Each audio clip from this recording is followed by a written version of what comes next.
Hello students, welcome again. बच्चों, आज का जो हमारा टॉपिक है वो internal structure of dicot stem के ऊपर है। तो आज अपने जो डाइकोट स्टेम हैं, द्विबीजपत्री जो तने हैं, उनकी इंटरनल स्ट्रक्चर के बारे में स्टडी करेंगे। तो डायग्राम में टीएस ऑफ डाइकोट स्टेम एक द्विबीजपत्री तना है, उसका एक अनुप्रस्थ काट है। तो बाहर से भीतर की ओर जो टिश्यू इसके अंदर पाए जाते हैं उनको एक एक करके अपने डिटेल में एक्सप्लेन करेंगे।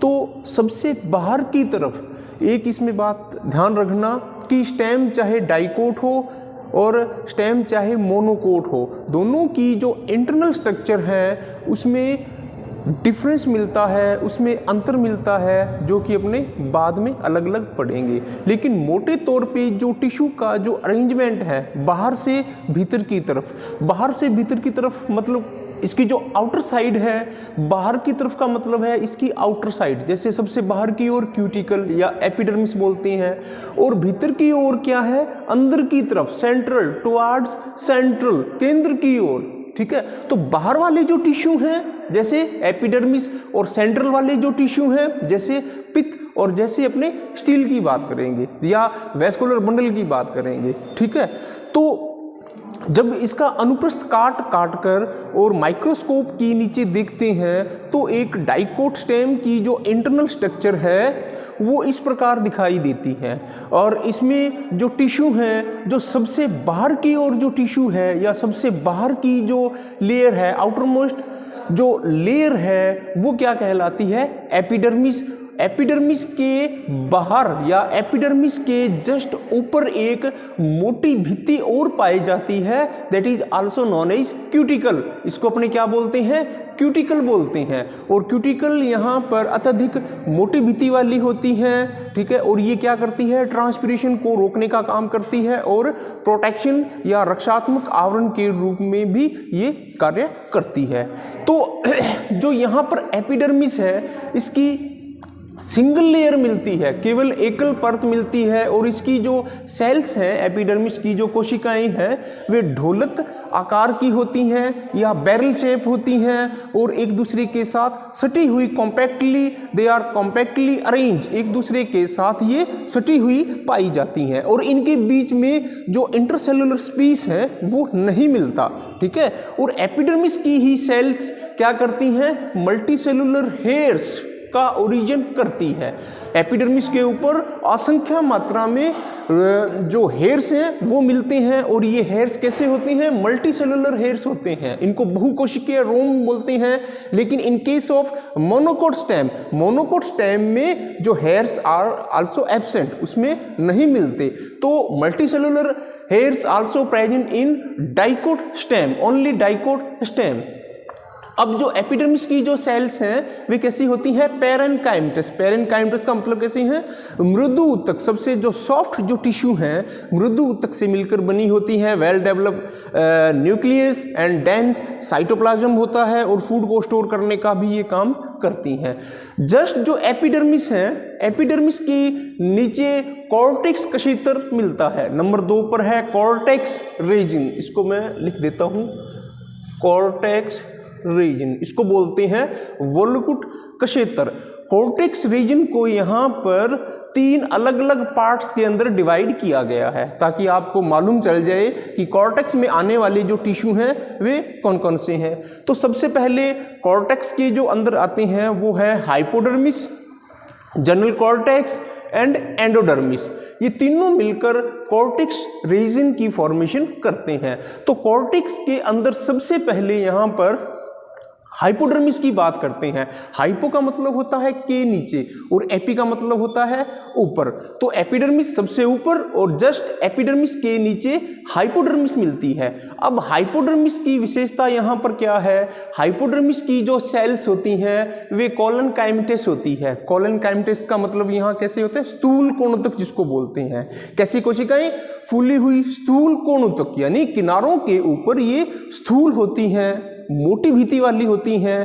क्यों होती हैं? क्योंकि इसके ऊपर डिपोजिशन हो जाता है पदार्थों का, सुबेरिन का यहाँ पर क्या हो जाता है, डिपोजिशन हो जाता है। इसी वजह से इनकी जो किनारे हैं वे कैसे होते हैं, मोटी भित्ति वाले होते हैं, इनके कोणों पर डिपोजिशन मिलता है, इसीलिए इसको बोलते हैं कॉलन काइमेटिस। मतलब इसकी जो सेल्स हैं वो कैसे होती हैं, कॉलन काइमा से मिलकर बनी होती हैं।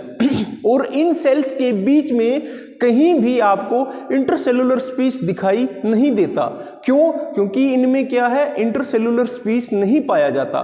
कोशिकाएं के बीच में जो अवकाश है वो नहीं मिलता। ठीक है, जस्ट हाइपोडर्मिस के नीचे क्या मिलता है, जर्नल कॉर्टेक्स, सामान्य कॉर्टेक्स जिसको बोलते हैं।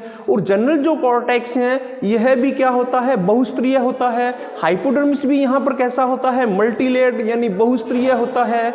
और इनमें क्लोरोफिल पाया जा सकता है, इनमें क्लोरोफिल पाया जा सकता है। इसकी वजह से ये क्या करते हैं, फोटोसिंथेसिस का भी काम कर सकते हैं, भोजन संश्लेषण का भी ये कार्य कर सकते हैं। तो जस्ट हाइपोडर्मिस के नीचे जो जनरल कॉर्टेक्स हैं, इसकी जो सेल्स को देखें तो इसकी सेल्स मेडअप ऑफ पैरेन्काइमेटिस, पैरेन्काइमा यानी सॉफ्ट सेल यानी मृदु ऊतक से मिलकर बनी होती हैं। जब पैरेन्काइमा की बात करेंगे तो इनकी सेल्स के बीच में क्या मिलेगा आपको, इंटरसेलुलर स्पेस मिलेंगे। ये देखो, ये क्या है, इंटरसेलुलर स्पेस यानी कोशिकाओं के बीच में मध्य में क्या मिलेंगे, रिक्त स्थान मिलेंगे, that is also called is intercellular space. और क्योंकि ये पैरेन्काइमेटिस हैं तो ये क्या करती हैं, भोजन का संग्रह, स्टोरेज ऑफ फूड का भी कार्य करती हैं, भोजन को संग्रह करने का भी कार्य करती हैं। जनरल कॉर्टेक्स के बाद फिर कौन सी लेयर आती है, एंडोडर्मिस। और एंडोडर्मिस यहाँ पर कॉर्टेक्स की सबसे आखिरी और अंतिम लेयर है, सबसे अंतिम लेयर है। तो जो एंडोडर्मिस है वो स्टील का पोर्शन ना होकर किसका पोर्शन है, कॉर्टेक्स का। ये बात यहाँ पर अलग से आप नोट कर लेना कि जो एंडोडर्मिस लेयर है, एंडोडर्मिस जो टिश्यू है, ये किसका भाग है, ये कॉर्टेक्स का ही भाग है, ना कि ये स्टील का है। तो एंडोडर्मिस यहाँ पर कॉर्टेक्स की अंतिम लेयर है। और ये भी यहाँ पर कैसी होती है, सिंगल लेयर्ड के रूप में होती है, केवल एक ही परत मिलती है। और इसकी जो शेप होती है कोशिकाओं की, वे होती है बैरल शेप, ढोलक के आकार की होती हैं। और इन सेल्स के बीच में देखो यहाँ पर जो स्पेस है वो भी अनुपस्थित होते हैं। जो सेल्स हैं कॉम्पैक्टली अरेंज, एक दूसरे के साथ सटी हुई अवस्था में मिलती हैं। जो एंडोडर्मिस है, यहाँ पर आपको एंडोडर्मिस के अंदर भी जो कैस्पेरिन बैंड्स हैं वो भी दिखाई देते हैं। और एंडोडर्मिस किससे मिलकर बनी होती है, पैरेन्काइमा से मिलकर बनी होती है। एंडोडर्मिस के जस्ट नीचे जो लेयर है वो क्या कहलाती है, पेरिसाइकिल कहलाती है। एंडोडर्मिस के जस्ट नीचे जो लेयर है वो पेरिसाइकिल कहलाती है। पेरिसाइकिल यहाँ पर मल्टीलेयर्ड हो सकती है। In case of dicot stem की बात करें तो पेरिसाइकिल यहाँ पर मल्टीलेयर्ड हो सकती हैं, एक से अधिक स्तरें, एक से अधिक परतें इसकी पाई जा सकती हैं। और यहाँ पर जो पेरिसाइकिल है वो हेट्रोजिनस होती है। हेट्रोजिनस का मतलब क्या है, विषमांगी। इसकी जो डबल नेचर, जो पेरिसाइकिल है इसकी दोहरी नेचर होती है। इसका क्या मतलब है कि इसकी कुछ सेल्स तो स्क्लेरेनकाइमेटस होती हैं और कुछ सेल्स किससे मिलकर बनी होती हैं, कॉलन काइमा से मिलकर बनी होती हैं। और दोनों ही जो सेल्स हैं वे कैसी होती हैं, अल्टरनेट होती हैं। एक बार कॉलन काइमेटस, फिर स्क्लेरेनकाइमेटस, फिर कॉलन काइमेटस, फिर स्क्लेरेनकाइमेटस। तो ये इसकी क्या है, डबल इन नेचर, दोहरी प्रवृत्ति की होती हैं, इसलिए इसको बोलते हैं हेट्रोजिनेसिस। विषमांगी नेचर की ये पाई जाती हैं। और पेरिसाइकिल किसको घेरे हुए रहती हैं, जाइलम एंड फ्लोएम को घेरे हुए रहती हैं। और पेरिसाइकिल किसका पोर्शन है, पेरिसाइकिल यहाँ पर स्टील की सबसे बाहरी परत की फॉर्मेशन करती है, यानी स्टील की सबसे बाहरी परत या फर्स्ट परत आल्सो कॉल्ड इज पेरिसाइकिल, जो कि स्क्लेरेनकाइमेटिस एंड कॉलन काइमेटस से मिलकर बनी होती हैं। अब यहाँ पर पेरिसाइकिल किसको घेरे हुए रही है, अपने सेंटर की तरफ जा रहे हैं। पेरिसाइकिल जो है यहाँ पर फ्लोएम और जाइलम को घेरे रहती है, जो कि मोस्ट इंपॉर्टेंट टॉपिक है फ्लोएम और जाइलम को। देखो यहाँ पर जो वैस्कुलर बंडल है वे एक रिंग में मिलते हैं, वैस्कुलर बंडल जो है एक रिंग में मिलते हैं। और रूट के अंदर मैंने आपको क्या बताया था, रूट के अंदर जो वैस्कुलर बंडल हैं वो किस टाइप के होते हैं, रेडियल टाइप के होते हैं। लेकिन यहाँ पर जो वैस्कुलर बंडल हैं वे किस प्रकार के होते हैं, उसको बोलते हैं कॉन्जॉइंट, संयुक्त प्रकार के। संयुक्त प्रकार के मतलब क्या है, कोलेटरल।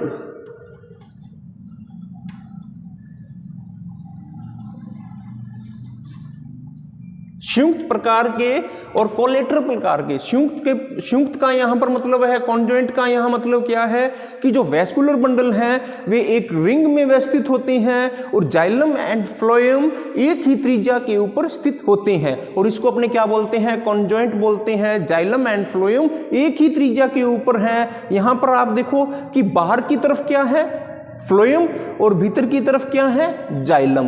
तो बाहर की तरफ फ्लोएम और भीतर की तरफ जाइलम। भीतर का मतलब टुवर्ड सेंट्रल और बाहर का मतलब क्या है, टुवर्ड पेरिफेरल। पेरिफेरल पार्ट कौन सा है, एपिडर्मिस की तरफ वाला।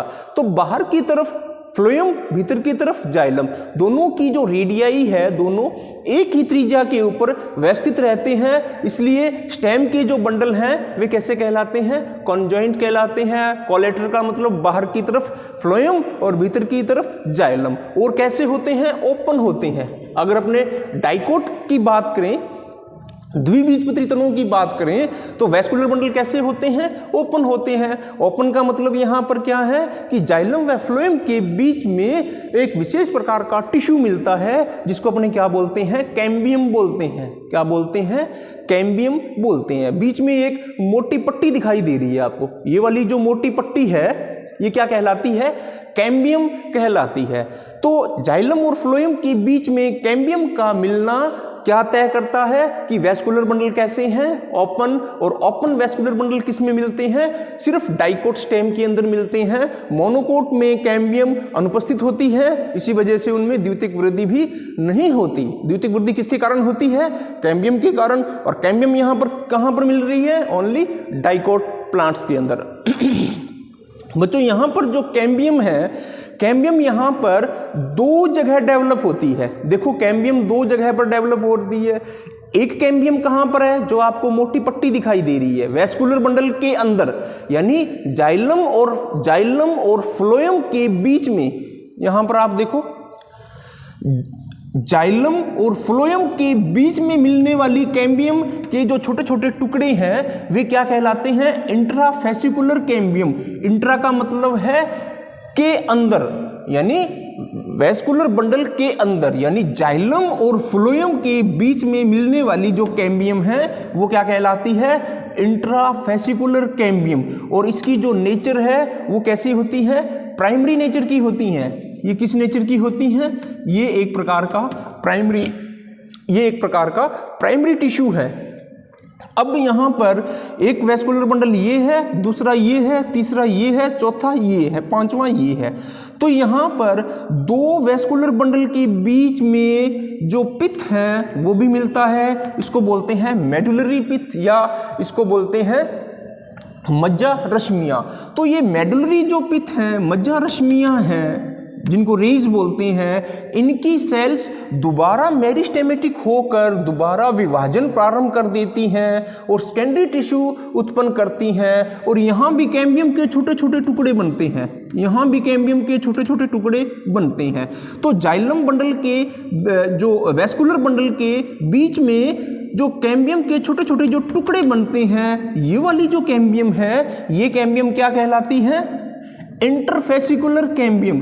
तो यहां पर दो प्रकार की कैम्बियम के टुकड़े हैं, जाइलम और फ्लोएम के बीच में इंट्राफेसिकुलर कैम्बियम जो कि प्राथमिक टिश्यू है, और वैस्कुलर बंडल के बीच में बनने वाले जो कैम्बियम के टुकड़े हैं उनको क्या बोलते हैं, इंटरफेसिकुलर कैम्बियम। और इसकी जो नेचर है वो कैसी होती है, ये एक प्रकार का सेकेंडरी टिश्यू है, ये एक प्रकार का द्वितीयक टिश्यू है, क्योंकि इसको बनाने वाली जो सेल्स हैं वे मेडुलरी रेज हैं जो कि नेचर में कैसी हैं, प्राथमिक हैं, लेकिन दोबारा विभाजन करके द्वितीयक टिश्यू को डेवलप करती हैं जो कि क्या कहलाते हैं, इंटरफेसिकुलर कैम्बियम। तो इंट्राफेसिकुलर कैम्बियम और इंटरफेसिकुलर कैम्बियम ये दोनों मिलकर एक रिंग में परिवर्तित हो जाते हैं, एक गोल घेरे में रिंग में परिवर्तित हो जाते हैं और द्वितीयक जो वृद्धि है उसके लिए जिम्मेदार हैं। और बाहर की तरफ क्या बनाएंगे, फ्लोएम, अंदर की तरफ, यानी ये जो रिंग है जब कंप्लीट हो जाएगी, जब द्वितीयक वृद्धि स्टार्ट होगी तो ये रिंग कंप्लीट हो जाएगी, इसको बोलेंगे कैम्बियम रिंग। और कैम्बियम रिंग बाहर की तरफ क्या बनाएगी, फ्लोएम, कौन सा, सेकेंडरी फ्लोएम। भीतर की तरफ क्या बनाएगी, जाइलम, कौन सा, सेकेंडरी जाइलम। बच्चों ये मैं डिटेल में जब पढ़ाऊंगा, जब आपको मैं सेकेंडरी ग्रोथ पढ़ेंगे, तो सेकेंडरी ग्रोथ किसके कारण होती है, कैम्बियम रिंग के कारण होती है।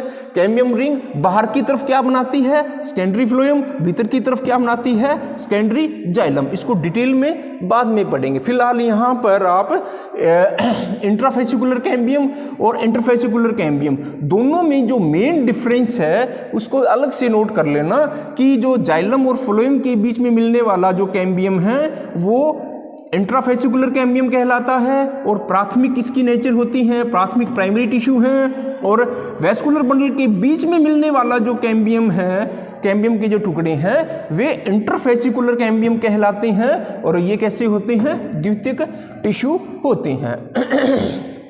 बच्चों सबसे सेंटर में यहाँ पर क्या होता है, सबसे सेंटर में क्या पाया जाता है, पित्त। पित्त यहाँ पूर्ण रूप से किससे मिलकर बना होता है, पैरेनकाइमेटस होता है। अब यहाँ पर मैं जाइलम की बात करूं तो ये जो जाइलम है, जाइलम प्रोटोजाइलम और मेटाजाइलम दोनों सेल्स मिलकर जाइलम की फॉर्मेशन करती हैं। यहाँ पर आप देखो कि प्रोटोजाइलम यहाँ केंद्र की ओर होगा और मेटाजाइलम यहाँ परिधि की ओर होगा। जो प्रोटोजाइलम है वो केंद्र की ओर होगा और जो मेटाजाइलम है वो परिधि की तरफ होगा।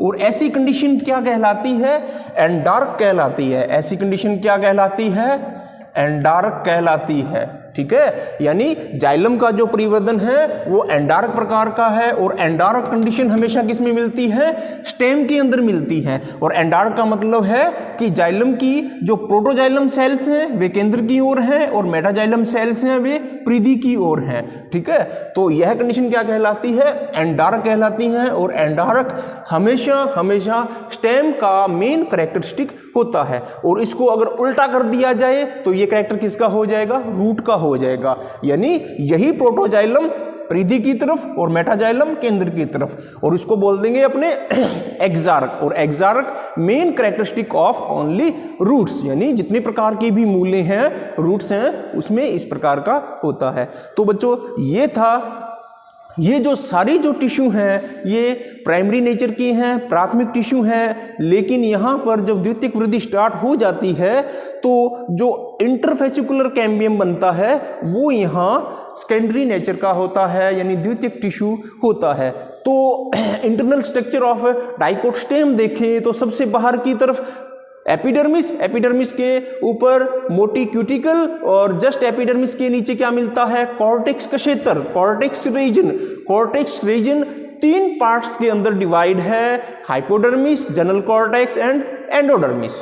अब एंडोडर्मिस के जस्ट नीचे जो लेयर है वो है पेरिसाइकिल। और पेरिसाइकिल यहाँ 2 अलग अलग फॉर्म के अंदर मिलती है। स्क्लेरन कुछ सेल्स स्क्लेरेनकाइमा से मिलकर बनती हैं, कुछ सेल्स कोलेनकाइमा से मिलकर बनी होती हैं। और पेरिसाइकिल किसको घेरी रहती हैं, जाइलम व फ्लोएम को। फ्लोएम बाहर की तरफ, जाइलम भीतर की तरफ। और फ्लोएम और जाइलम के बीच में एक मोटी पट्टी मिलती है। ये कोशिकाएं क्या कहलाती हैं, ये इंटरफेसिकुलर कैम्बियम कहलाती हैं। ठीक है, और बिल्कुल जो सेंटर में क्या मिलता है, पित्त मिलता है। और पित्त यहाँ पर कैसा होता है, पैरेनकाइमेटस होता है। तो बच्चों ये था internal structure of dicot stem.